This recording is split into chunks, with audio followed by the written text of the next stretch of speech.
लक्ष्मण के साथ भरत शत्रुघ्न भी आए थे। उनके पीछे उनकी पत्नियां ने प्रवेश किया। सभी ने आदर पूर्वक राम और सीता की वंदना की। राम ने सभी को पुचकारा कर आशीर्वाद दिया और सीता ने उर्मिला, मांडवी और रीति को बंद कर प्यार किया। समुद्र कोई गंभीर चर्चा हो रही थी। लक्ष्मण ने चूल की। हाँ लक्ष्मण, सीता तुम्हारे मान गुणों की प्रशंसा कर रही थी। राम ने लक्ष्मण को चिढ़ाया, किंतु भाभी की आंखों में तो ऐसा लग रहा जैसे आपने भाभी को कठोर शब्द कहे हैं। शत्रुघ्न ने मंद स्वर में कहा, किंतु उस सबर का लक्ष्य सभी तक अपनी बात पर शेषित करना भी था, जिसमें वह सफल हुआ। मेरा एक प्रश्न है। सीता सहज प्रसन्नता के साथ बोली। हाँ, प्रश्नों से तो मुझे बहुत प्रेम है। वास्तव में मुझे प्रश्न चिन्ह ही प्रिय है। प्रश्न होंगे तो उत्तर खोजे जाएंगे, उत्तर खोजे जाएंगे तो समस्या का समाधान सामने आएगा, समाधान सामने आएगा तो भी आप मौन धारण नहीं करने वाले। शत्रुघ्न ने लक्ष्मण की बात काट दी और बोला, भाभी की वाणी सुनोगे तो या अपना गीत ही लगाते रहोगे। ओ दास अक्षमा प्राची। लक्ष्मण ने पूर्वक सभी के साथ आगे सिर झुकाया। यदि कोई अन्य राजा अपनी पुत्री की वीर्य शुल्का घोषित कर धनुष भंग की प्रतिज्ञा पूर्ण होने पर उस क्षत्रिय से अपनी पुत्री के विवाह की घोषणा कर दे तो ऐसी स्थिति में श्रेष्ठ आर्यपुत्र रघुकुल गौरव श्री राम क्या करेंगे। सीता ने भरत, लक्ष्मण, शत्रुघ्न पर अपनी प्रदर्शी और शीघ्रपूर्ण दृष्टि टिका दी।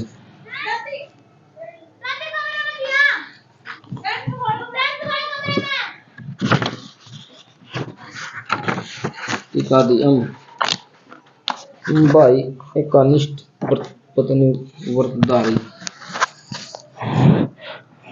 हम सभी भाई एकनिष्ठ पत्नी व्रतधारी हैं, अतः हमारे लिए कोई भी प्रस्ताव अथवा निमंत्रण ग्रह नहीं है। भरत ने शीलन रूप से निवेदन किया, ऐसा अमर्यादित भाव हमारे हृदय में आ ही नहीं सकता।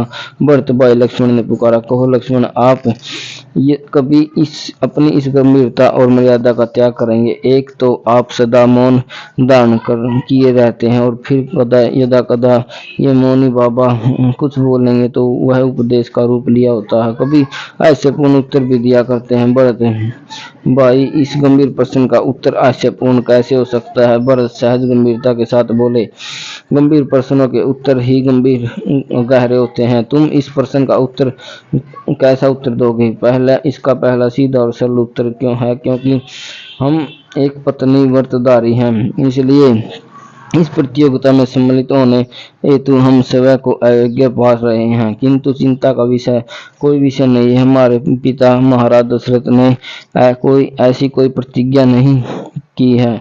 लक्ष्मण ने इतना कहते ही हंसी इतने खाकर बिखर गई और जैसे पक्की भूमि मुद्राएं गिर गई हों। राम मद मुस्कुरा रह गए।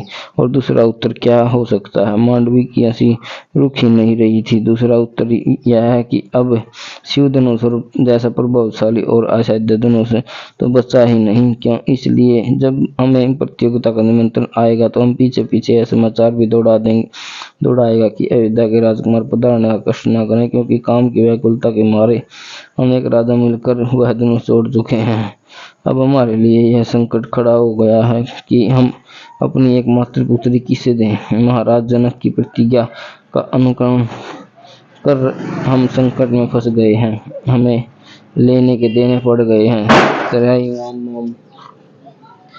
अब की बार तो राम भी अपनी हंसी नहीं रोक पाए।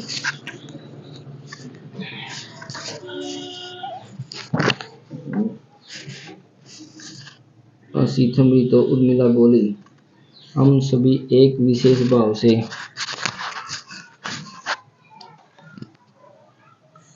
हम सभी एक विशेष भाव से आई हैं। सेवक सेविकाएं जलपान लेकर उपस्थित हुए हैं। सीता ने सभी खाद्य पदार्थों को ऊंची स्थान पर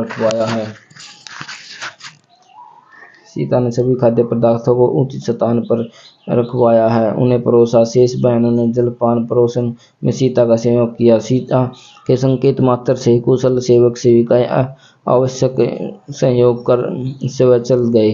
और हाँ, अब कहो उर्मी, सीता ने झूले पर बैठते हुए कहा, और फल मिष्टान की थाली राम की ओर बढ़ाई।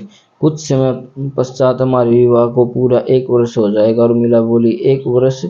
सीता के स्वर में आश्चर्य था। मुझे तो यह कल की बात लगती है। अब कहो। लक्ष्मण ने ताली बजाई और सभी का ध्यान अपनी ओर आकर्षित किया। मैंने क्या कहा था कि हमारी सीता माता यही कहेंगी कि यही इन्होंने कहा। सूत्रधार महोदय, आप मौन रहेंगे? श्रुतकीर्ति ने टोका। नहीं, क्यों? क्योंकि मौन रहना भरत भाई की प्रकृति है।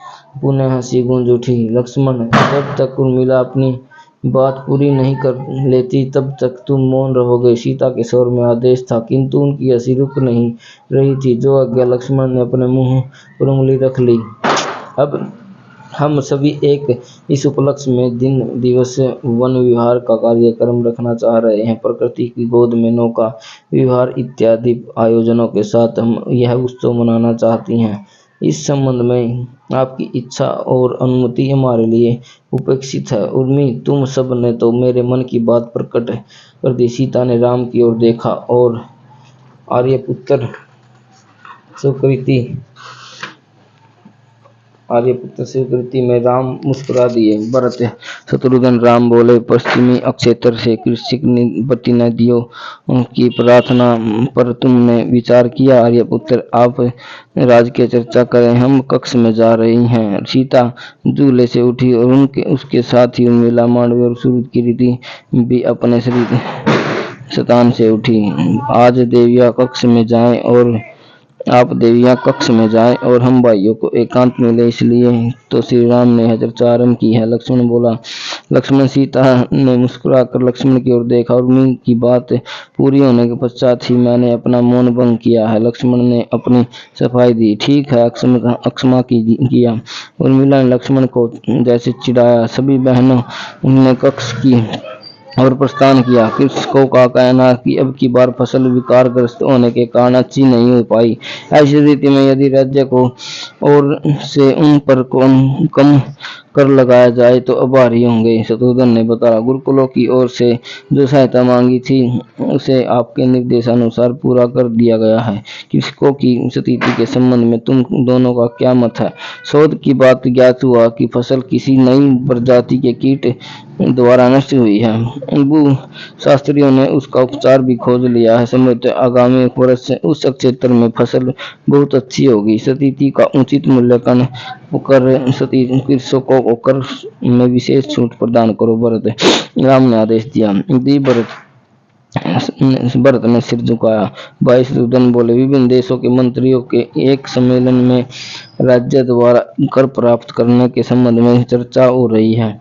वहां एक हम मंत्री परवर सुमंत्र जी के साथ गए थे। वहां अनेक मंत्रियों का मत था कि कई के कर में इस प्रकार की दी गई छूट के राज्यों की आय में हानि होती है, अतः यह छूट व्यर्थ है। प्रजा के दुख और कष्ट में ही राज्य की सबसे बड़ी हानि है। राजकोष का अर्थ यही होता है कि वह राज्य का समग्र रूप से भरण पोषण करे। राजनीति कोई व्यापार नहीं है। वर्ण परिवार का चलाने का एक सुंदर व्यवस्था है। समस्त देश की प्रजा परिवार के सदस्य के रूप में जब तक नहीं देखी जाएगी तब तक सुखी राष्ट्र का निर्माण नहीं होगा।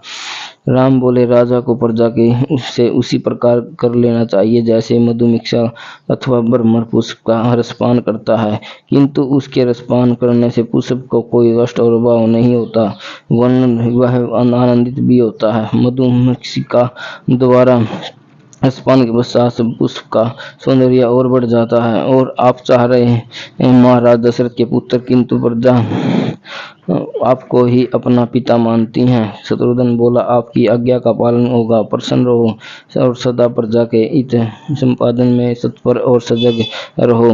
राम ने अपनी विशाल भुजाएं फैला दी। तीनों भाई उनमें सिमट आए। भाई भरत ने राम के हाथों को अपने माथे से लगाया। बोले। भरत, क्या बात है? राम ने भरत के सिर पर स्नेहपूर्वक हाथ फेरा। शत्रुघ्न और लक्ष्मण की दृष्टि भरत पर जा टिकी। कल पिताजी ने बुलाया था, कह रहे थे कि तुम्हारे मामा बहुत दिनों से यहाँ आए हुए हैं। अब वे आपसे के कई देश जानना चाहते हैं।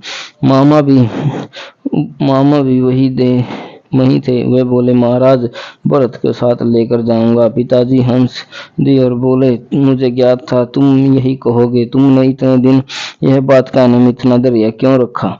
तब पिताजी बोले। शत्रुघ्न ने पूछा, पिताजी क्यों, क्या बोले? लक्ष्मण ने शत्रुघ्न की ओर देखा।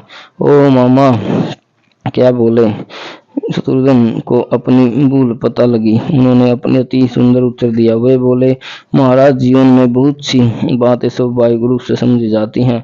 मौन में उनका सौंदर्य होता, किंतु जब मौन की ध्वनि कोई न समझे तो फिर शब्दों का आश्रय लेना पड़ता है।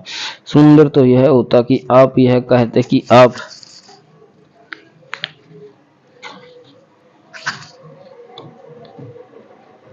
आपके कई लौट रहे हैं। वीर वीर युधाजित, यह बताएं, भरत को कितने दिन में वापस भेजेंगे? यह क्या बात हुई? मामा पक्षपात करते और केवल भरत को ही ले जाने की बात, और मेरा नाम कहीं नहीं। शत्रुघ्न ने उल्हना दिया। शत्रुघ्न राम बोले, राम मामा के कथन पर ध्यान दो। उन्होंने कितनी मनोहर और रहस्यपूर्ण बात कही है कि जीवन में बहुत सी बातें स्वाभाविक रूप से समझी जाती हैं और मौन में उनका सौंदर्य होता है। जब भी भरत की बात होती है तो सब बात तुम उससे संयुक्त होते ही होते हो, और जब तुम हमारे पूजनीय भाई श्री रामचंद्र जी की बात हो तो हम तीनों उसमें समाहित होते हैं। भरत ने शत्रुघ्न के गाल पर प्रेम भरी एक चपक लगाई। शत्रुघ्न जैसे अपने कथन पर लज्जा गए। मामा को इतने दिन प्रतीक्षा करवाने की क्या आवश्यकता थी? तुम पहले ही चले जाते। लक्ष्मण बोला, मामा ने तो मुझसे कहा था, किंतु राज्य के जो कार्य भाई ने मुझे सौंपे थे वे पूर्ण नहीं हुए थे। भरत बोला, अब वे सभी कार्य मैं संपन्न कर चुका हूँ। यदि भरत ने राम की ओर देखा, आपकी अनुमति हो तो मैं मामा के साथ। अनुमति है भरत, जाओ, नैनीहाल में सबको आनंदित करो। मुझे प्रसन्नता है कि तुम नैनीहाल की आंखों के तारे हो। राम ने भरत को और शत्रुघ्न को अपने हृदय से लगा लिया। तारे तो हम आपकी आंखों के हैं। भरत का स्वर बता रहा था कि वह भावुक हो गए। भरत राम ने उसे निहारा। मैं तुम्हारे प्रेम की गहराई का अनुभव करता हूँ। इतने भावुक मत हुआ करो, नहीं तो मांडवी भाभी कहेंगी कि जब भी भरत अपने भाई श्री राम से मिलकर आते हैं रोते हुए ही आते हैं। लक्ष्मण ने आंखें तैरते हुए कहा। भरत ने हंसते हुए अपने आंसू पोंछ लिए। जय सिया राम।